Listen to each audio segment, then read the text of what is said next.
तिथि का इंतजार कर रहे हैं, एग्जाम डेट का वेट कर रहे हैं।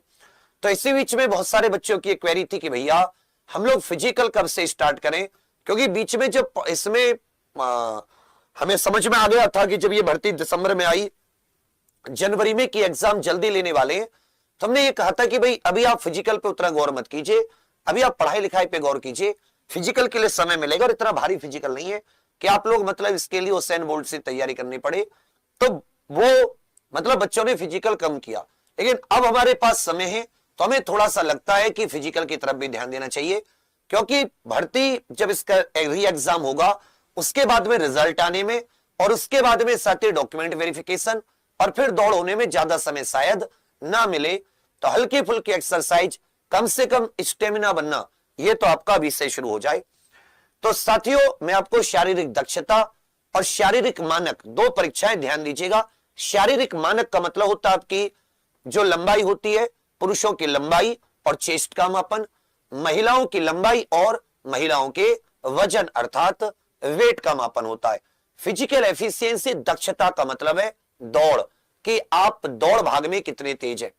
ये दोनों काम सबसे पहले क्या होता है कि आप साथ ही एक ऑफलाइन पेपर दोगे, ओएमआर आधारित एग्जाम दोगे, उसके बाद में एक मेरिट आएगी। उसके बाद में क्या आएगी, यहां पर एक पहली मेरिट आएगी, इस बात को आप समझ लें, इसे बोलेंगे मेरिट 1, जिसमें आपको डीवी और साथ ही मापन के लिए बुलाया जाएगा, नाप तोल के लिए।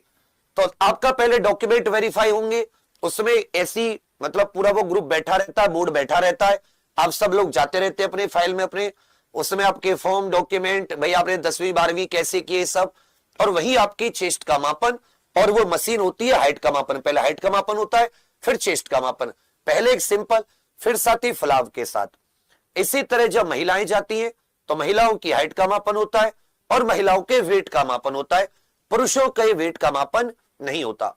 उसके बाद में जो इसे क्लियर करते हैं, जिनके डीवी और ये सब है, फिर से एक बार एडमिट कार्ड आते हैं, फिर से एक बार साथ ही एडमिट कार्ड आते हैं, इसके भी एडमिट कार्ड आएंगे, याद रखिएगा डीवी के, और फिर आपको रनिंग के लिए बुलाया जाता है, और जो रनिंग में क्वालिफाई हो जाते हैं वहीं पर उनपे साइन करा लिया जाता है, वहीं पे नाम के आगे जो रनिंग में क्वालिफाई होते हैं, फिर साथ ही आपकी फाइनल मेरिट लगती है, उसके बाद में मेडिकल।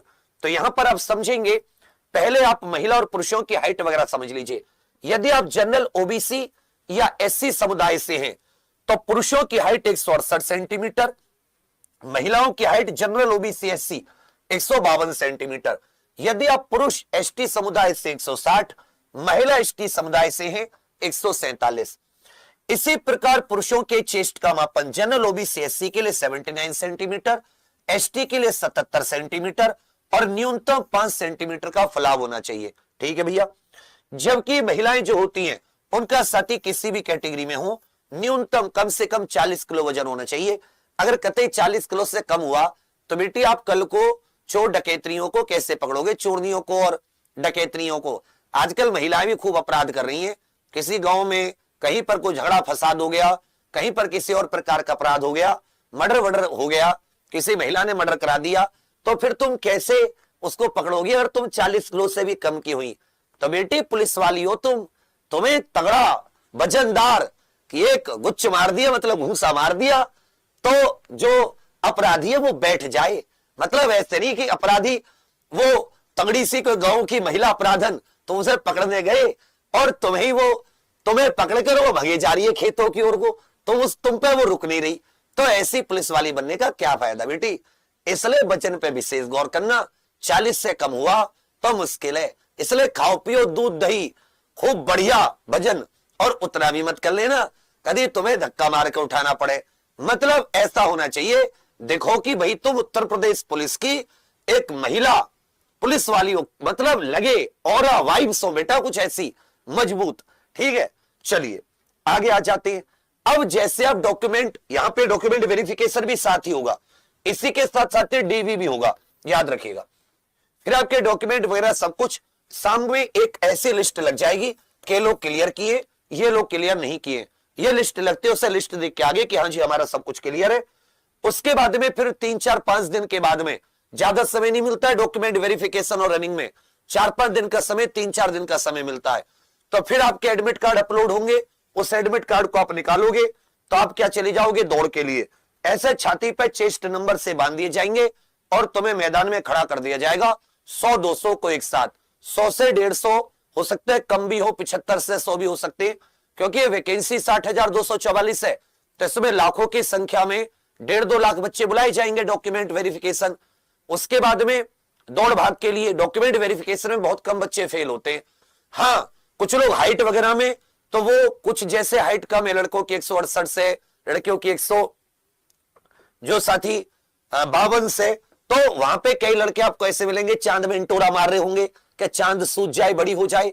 एक तो मेरे समय पे एसआई पे मिला, उसने बालों में मेरे ही बुलंदशहर का नाम खराब करवा दिया। उसने बालों में मेहंदी लगा रखी, बहुत मारा मेरे सामने पुलिस वालों ने, भाई बहुत मारा। ऐसा कोई काम मत करना, बहुत मार लगती है, पहले मारते हैं। और वो सारे रिजर्व पुलिस लाइन वाले होते हैं, उन पर कोई काम नहीं होता, उन पर होता तोड़ाई करेंगे, उन्हें मौका कम मिलता है, बहुत मारते हैं। ऐसा कोई भी उन्हें मिल गया। उसके बालों में मेहंदी, उसने पूरी मेहंदी से ऐसा गुच्छा सा बना रखा कि उसने 1.5 सेंटीमीटर हाइट ऊंची कर रखी। सब बहुत मारा। एक मैंने देखा वहां पड़े साइड में इंटोरा मार रहे, इंटोरा मतलब ईंट धईट धईट कि चांद फूल जाए ऊपर। तो इस सब से काम नहीं चलेगा। नेचुरल हो, मान लो इसमें नहीं हुआ हाइट की वजह से, और बहुत सी नौकरी है, अब चांद को क्यों फोड़ना। तो फिर आपको बुलाया जाएगा